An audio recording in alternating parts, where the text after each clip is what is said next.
The three-way pistol squat looks like this. You're going to keep your weight here on one leg loaded, hands in tight. I like to keep them close to my chest like this, and you're going to go out and tap here at 45 degrees, straight sideways, and then back 45 degrees. And just keep repeating on the same side until you finished your set, and then go to the other side. Now you can also use a slider.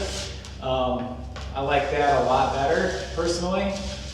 Makes you stay real steady and in control. You don't have to have an actual slider. You can use a paper plate or a piece of cardboard or whatever works on the surface you've got.